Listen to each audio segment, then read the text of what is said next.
Students, इसमें last poem जो बचती है 11th पोइम थर्ड सेमेस्टर की, university of Haryana, another women, Imtiaz Dharkar का लिखा हुआ है।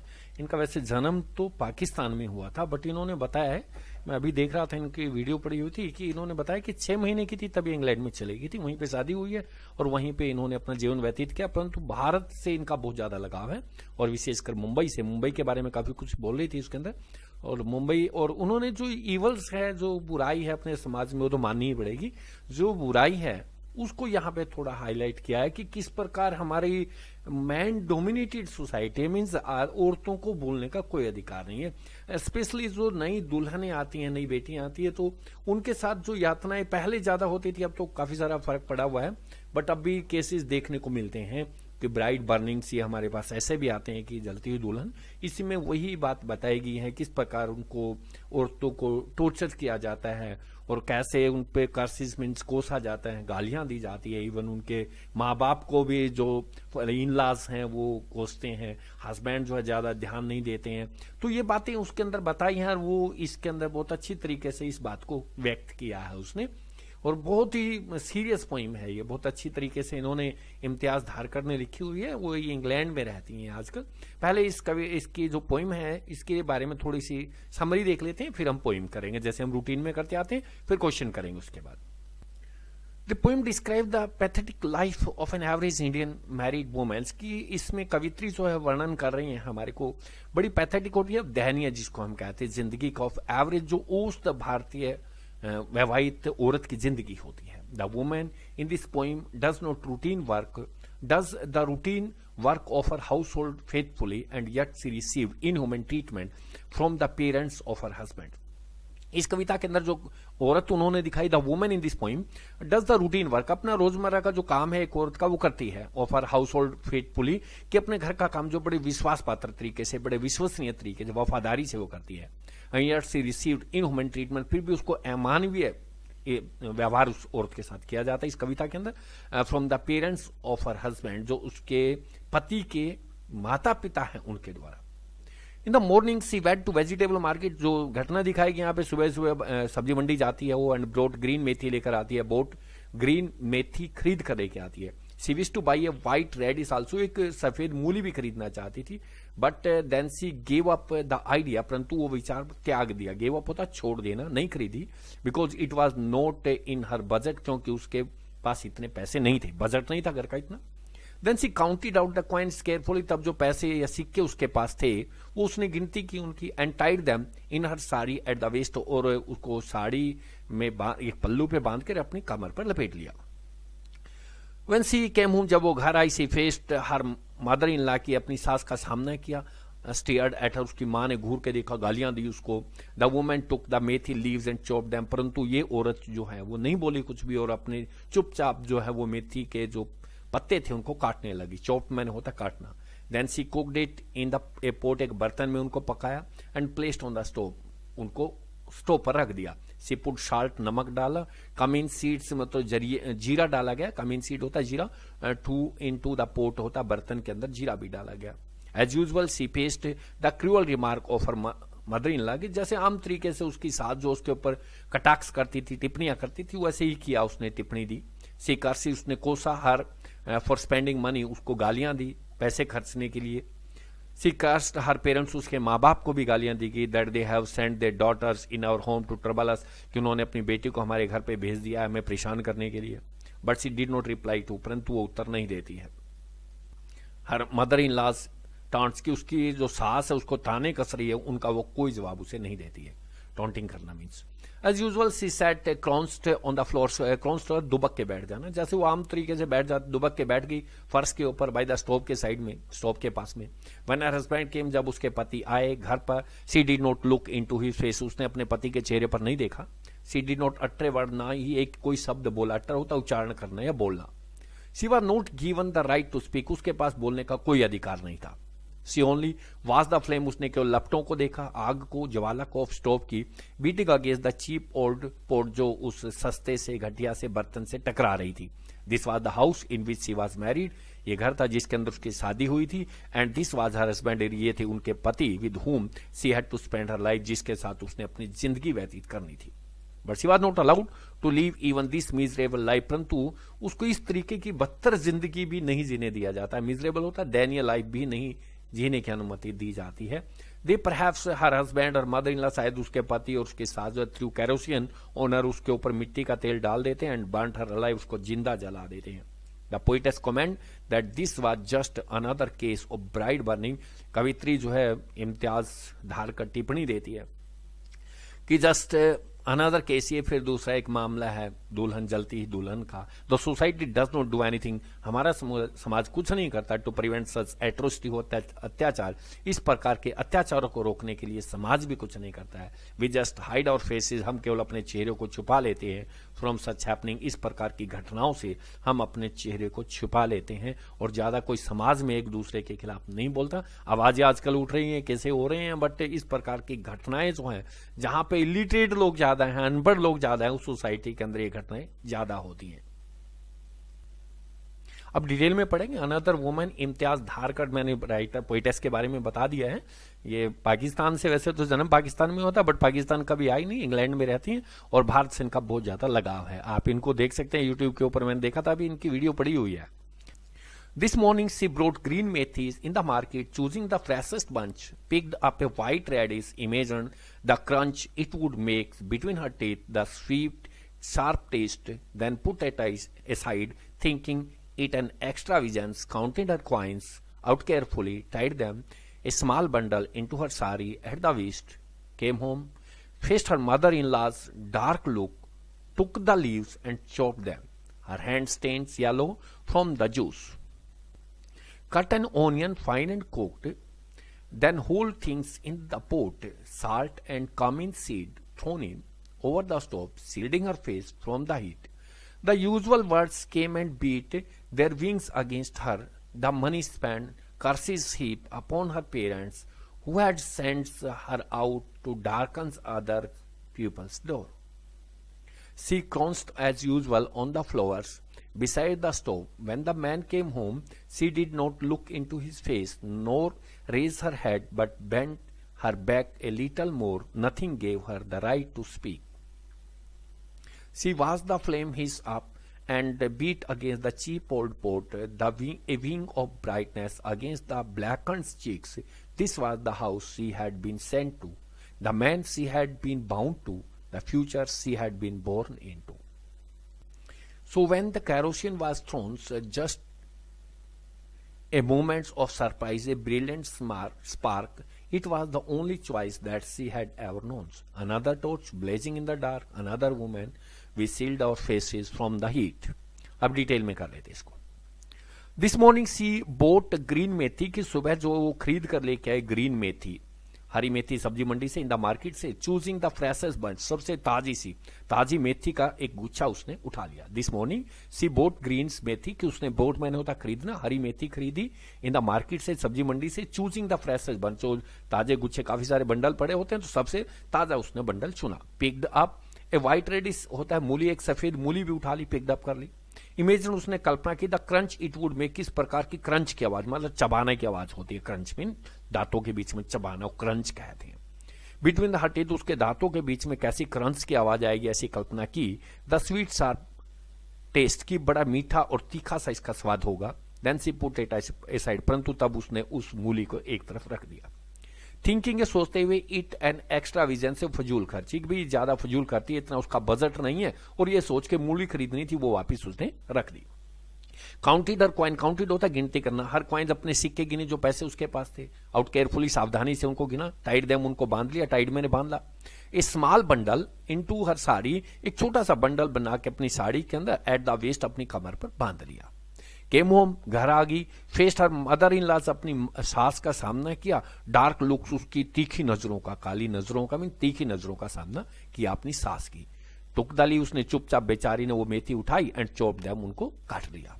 हर हैंड स्टेन होता है धस जाना, येलो पीले हो गए फ्रॉम द जूस, जो उसके मेथी के अंदर से तरल पदार्थ निकला उसकी वजह से उसके हाथ जो है पीले हो गए। एक बार फिर मैं यहां तक दोबारा रिवाइज करवा देता हूं, बाद में रिवाइज करने की जरूरत ना पड़े ताकि।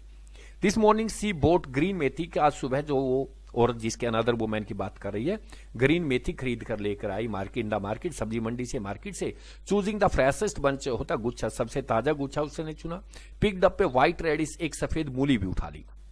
इमेजिन, कल्पना की, the crunch it would make be, crunch की आवाज, बड़ी चबाने की आवाज उसके दांतों के नीचे कितनी प्यारी सी आएगी, बिटवीन हर टीथ, उसके दांतों के बीच में, द स्वीट शार्प टेस्ट, और इसका स्वाद जो बड़ा मीठा और तीखा होगा। देन पुट इट असाइड, परंतु तब उसने सोच के, पहले सोचा तो कि ऐसा टेस्ट इसका मिलेगा, परंतु बेचारी का बजट नहीं था। देन पुट इट असाइड, उसने एक तरफ रख दी। थिंकिंग इट एन एक्स्ट्रा विजेंस होता फजूल खर्ची, सोचा ये फजूल खर्ची होगी, इतने पैसे मेरे पास नहीं है। काउंटेड हर कॉइन, काउंटेड होता गिनती करना, अपने सिक्कों को गिना। आउट केयरफुली, सावधानी से। टाइड देम, उनको बांध लिया। स्मॉल बंडल, छोटे से बंडल में, इनटू हर साड़ी, अपनी साड़ी के पल्लू पे बांध लिया। एट द वेस्ट, और कमर के ऊपर। केम होम, घर आ गई, फिर सामना किया her mother in laws dark look, अपनी सास की तीखी नजरों का सामना किया। टुक द लीव्स, उसने बेचारी ने चुपचाप वो मेथी उठाई, एंड चॉप देम, उनको काट लिया।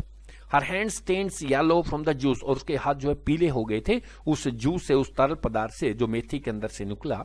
कट एन ओनियन फाइन, और उसने, ओनियन होता प्याज, कट मैंने काटना, फाइन मैंने छोटा छोटा, बारीक बारीक करके उसने प्याज भी काट लिया।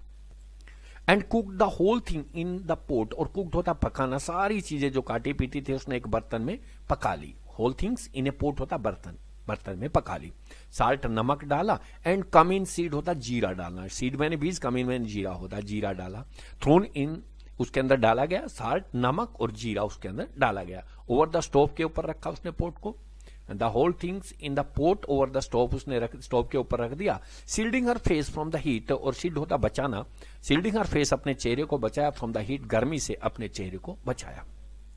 The usual word came and beat their wings against her, जो आम शब्द हैं उसकी मदर इन लॉ के, वो बोले जा रही थी, एंड बीट, टकरा रहे थे, देयर विंग्स अगेंस्ट हर, उसके साथ उनके पंख जो है, मतलब उसके कटु शब्द जो हैं, इसको बार बार वो सुना रही थी और बेचारी सुन रही थी। द मनी स्पेंड, पैसे खर्च कर आया, यह है। कर्सेज, कोस रही थी, गालियां दे रही थी, ही ढेरों रूप में, अपॉन हर पेरेंट्स, उसके माँ बाप को भी बहुत सी गालियां वो दे रही थी। Who had sent her out to darkness other people door, की उन्होंने, जिन्होंने अपनी बेटी को हमारे घर को बंद करवाने के लिए, अंधेरा करने के लिए भेज दिया है। The usual word came and beat their wings against her, जो आम शब्द हैं उसकी मदर इन लॉ के, वो बार बार बोल रही थी और उससे टकरा रहे थे, उसके साथ वो सुन रही थी। द मनी स्पेंड, पैसे खर्च के आई है, फजूल खर्ची करती है। कर्सिस, गालियां दे रही थी। हीप्ड अपॉन हर पेरेंट्स, उसके माँ बाप को बहुत सी गालियां सुना रही थी। Who had sent her out, कि जिन्होंने उसको भेजा है, to darken other people door, दूसरे लोगों के घर पर अंधेरा करने के लिए जिन्होंने अपनी बेटी को भेजा है, ऐसी गालियां वो इस औरत को दे रही थी। सी क्रोन्स्ड एज यूजुअल, क्रोन्स्ड होता दुबक के बैठना, वो बेचारी कुछ नहीं बोल रही थी, वो दुबक के बैठी हुई थी एज यूजुअल, जैसे आमतौर पे बैठती है। ऑन द फ्लोर, फर्श के ऊपर, बिसाइड द स्टोव, स्टोव के पास में, बगल के, मतलब ऑन द फर्श के ऊपर, स्टोव के बगल में बैठी हुई थी, दुबक कर बेचारी, जैसे पहले आम तरीके से बैठती। सी क्रोन्स, वो दुबक कर बैठी हुई थी एज यूजुअल, आम तरीके से, ऑन द फ्लोर, फर्श के ऊपर, बिसाइड द स्टोव के पास में। व्हेन द मैन केम, जब उसका पति घर पर आया, homes, she did not look into his face, उसने अपने पति के चेहरे पर नहीं देखा। नो रेज हर हेड, ना ही अपना सिर उठाया। But bent her back a little more, परंतु और अपनी गर्दन को नीचे झुका लिया। बेंट हर बैक, अपनी पीठ को झुका लिया। ए लिटल मोर, और ज्यादा। Nothing gave her right to speak, the right to speak, क्योंकि उसके पास बोलने का कोई अधिकार नहीं था। सी क्रोन्स्ड एज यूजुअल, वो फिर दुबक कर बैठ गई जैसे बैठ जाती थी, ऑन द फ्लोर, फर्श पे, बिसाइड द स्टोव के पास में। When the man came home, जब उसके पति घर आए, she did not look into his face, उसने उसके चेहरे के ऊपर नहीं देखा। नो रेज हर हेड, ना ही अपना सिर उठाया। But bent her back a little more, परंतु और ज्यादा उसने अपनी पीठ को झुका लिया। Nothing gave her the right to speak, क्योंकि उसके पास बोलने का बेचारी के पास अधिकार ही नहीं था। She was the flames his up, कि उसने देखा लपटों को निकलते हुए, फुफकारते हुए, लपटें आवाजें निकालते, उसको हीसिंग करना होता है। And beat against the cheap old pot, और वो टकरा रही थी, लपटें जो है आग बल रही थी, और वो जो सस्ता सा बर्तन, ओल्ड पुराना सा पोट बर्तन ऊपर रखा हुआ था आग के ऊपर, उससे टकरा रही थी। ए विंग ऑफ ब्राइटनेस, एक प्रकाश की, रोशनी की पंख की तरह। अगेंस्ट द ब्लैक एंड चिक, जिस प्रकार काले से गालों के ऊपर टकरा रहे हो, बर्तन नीचे से काला था, उसके ऊपर रोशनी का पंख जैसे उसे टकरा रहा हो। This was the house she had been sent to, ये ऐसा घर था जिस पर उसको उसके माँ बाप ने भेजा था, शादी की थी, जहां उसकी शादी की गई थी। The man she had been bound to होता बंधे होना, जिस आदमी के साथ इसको लगाया गया था। The future she had been born to, जिस भविष्य के लिए वो पैदा हुई थी। सी वॉज द फ्लेम ही सब, उसने देखा लपटों को निकलते हुए, फुफकारते हुए। And beat against the cheap old pot, और टकराते हुए, बीट टकराना, against the cheap old pot, उस पुराना सा सस्ता सा बर्तन जो स्टोव पे रखा हुआ था उससे टकराते हुए, ए विंग ऑफ ब्राइटनेस, एक रोशनी का पंख उससे टकरा रहा था, अगेंस्ट द ब्लैकन चीक, उन काली गालों के ऊपर, मतलब जो बर्तन नीचे से काला था उसको ब्लैकन चीक का है। This was the house she had been sent to, ये घर था जिसमें उसको भेजा गया था, जहां पे उसकी शादी की गई थी। The man she had been bound to, ये आदमी था जिससे उसको बांधा गया था। The future she had been born into, और ऐसा भविष्य था जिसके लिए उसका जन्म हुआ था बेचारी का। So when the kerosene was thrown, तो जब मिट्टी का तेल उस पर डाला जाता है, यही दिखाना चाहती है पोएटिस के अंदर किस प्रकार अत्याचार, टॉर्चर किया जाता है।